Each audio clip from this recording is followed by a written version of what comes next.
Okay, so we got the episode The Storm, and boy, wasn't this an interesting one. You got some good development of pretty much our main hero and our main villain.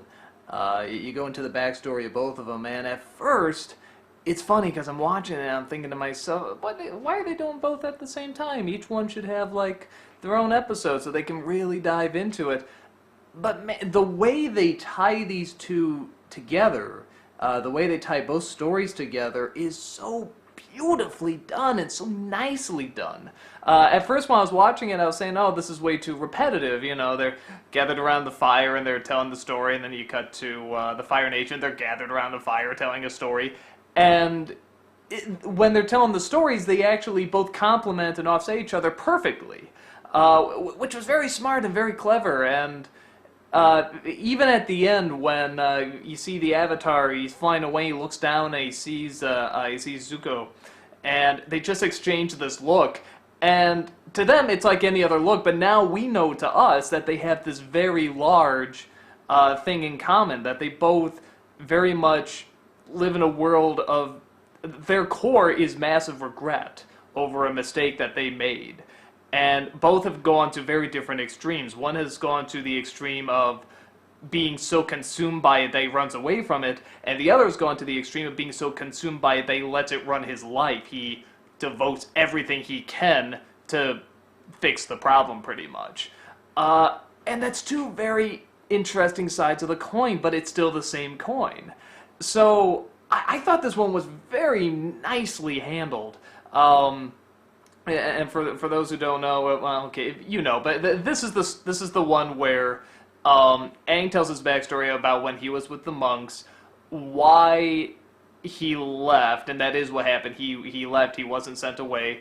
It goes a little bit into again, sort of the dilemma of whether or not this kid should have been told, and now why he was told. I think that's important too, is that they know something big is coming, and they know this will probably damage him, and this is not the best thing for him as a person, being told that he's the Avatar, he's going to have this great big weight set upon him and all this responsibility, but much greater things are at risk. Many other people's lives are at risk. And of course, that big dilemma is that worth it? Is that, you know, justified? And it's a good question. And so these two sides of the monks are differing on it. One, you know, wants to teach him, but still wants him to be a child. He wants it to be mentally stable and mentally sound and balanced out, because if not, you're taking pretty much the most powerful person in the world and you're going to turn him into a madman, possibly. And the other is saying, no, we don't have time for this. Bad things are coming. There's this war that we can sense, and we have to speed this along. You know, we have to take the risk that, hey, he may miss out on some parts of childhood, but at least we can do it well enough that he'll save the world, you know, and stop war. So it's a good dilemma. And then you also have this great story with Zuko. Well, first of all, I love the conflict. I shouldn't say conflict. Well, what am I looking for? I love how much they set up that the crew is not happy with him. And again, you're turning these foot soldiers into people, and I really like that. That they think he's too consumed with trying to get his honor back and revenge and stuff like that, and they doesn't care for the soldiers at all, which he even pretty much said right to one of the soldiers' faces, I don't care about you at all that's important is my redemption, pretty much. And again, both the hero and the villain are trying to get redemption, and when they hear the story, I also about Zuko and how he challenged this general for something he thought was not morally right, but he didn't realize through sort of a loophole, it's not fighting the general since it was in his father's quarters or in the war room, whatever that was. He has to fight his father, and that he thought he was being honorable enough by not fighting him. He could not fight his father, and the father being obviously a very mean, gruff, you know, bad person, pretty much. You know, he burns his face, and that's where he gets that scar and banishes him. And it's a pretty tough backstory. for both of them. You know, and you can see how each one equals out the way they do. I really like how, you know, it's not like something bad happens that's like really extreme, but the person takes it too well, or vice versa. Something really kind of minuscule happens, that person blows out of proportion. You know, both are really justified. You can see how these two kids came into being the people that they are. It's not just, hey, let's have a tragedy just to have a tragedy. They are both very much fueled by their backstories. And again, by telling them side by side, it was so smart. And I think the other thing about the Fire Nation too is that it's showing very much, you know, the kind of world they live in, and you know, how harsh it is and cruel it is. It has sort of, you know, this barbarian, Nazi-ish kind of feel to it. And, you know, and there's this one character especially, like, you know, when I think the uncle's watching, well, he can't even watch, he turns his head away, he can't see, you know, Zuko get punished.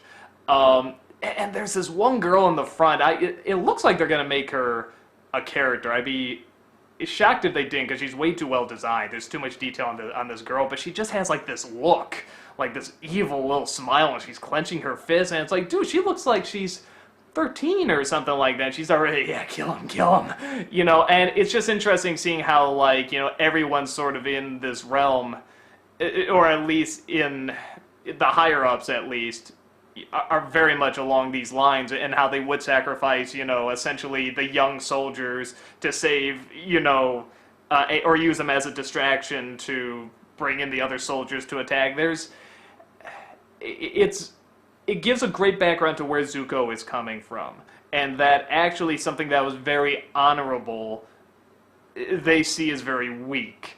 And again, that makes that very interesting villain, and has you sort of questioning, well, is he gonna be totally bad, or is he gonna be good? Is he gonna sort of find these, is he gonna be ruled by his devastation, by his dishonor, or is he gonna be ruled by the fact that what he did was probably honorable to begin with, and that he had good morals and intentions and ethics that didn't agree with the nation?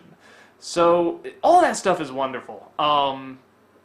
I'm trying to think of anything else. It was just a good humor again in this one. You get some good jokes from Sokka. You got this I forget they're a married couple, or no, it's, I can't remember, the fisherman, and I can't remember if it's his wife or a client or what. I'm sorry, I'm forgetting, but both of them have a lot of really, really good lines.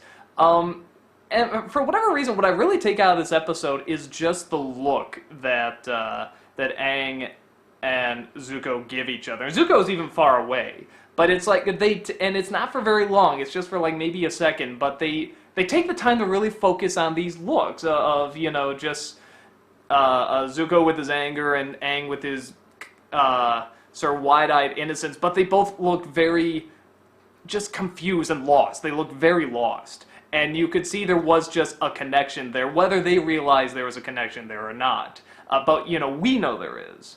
So, and again, I like when a show or a movie shows something that there is a connection, regardless whether or not the characters know there is or not. And so when they do turn and look at each other, even if they're not aware of it, we can see, wow, these two are actually much more similar than they realize. So I'm going to enjoy seeing where that goes. If I had to guess, I mean, it can only go one of two routes, I think. It can either go that Zuko is gonna go Darth Vader and sort of turn around and be, you know, and say, hey, this is bullshit, I should do what I think is morally right, and go against my father's wishes. I see in the credits the father's voiced by Mark Hamill. I mean, obviously he's just gonna be like the die-hard douche, you know, just the pure villain. So he's either going to go against and say, no, Father, you're wrong, and this is right, and I gotta do what I think is morally right, and break off, or he's just gonna be so consumed that he's gonna want to turn that way, but he can't because his father has too strong a control on him, and it's gonna be fun, regardless. It's gonna be interesting to see how they do that. Or maybe there's a third option. You know, it seems like it has to go one of those options, but it'd be interesting if somehow they found, like, an in-between or something. So, yeah, a really great one. A good, really good developing these characters, and I can't wait to see where the connection goes next. So, yeah, that's about it. Great episode. See you next one.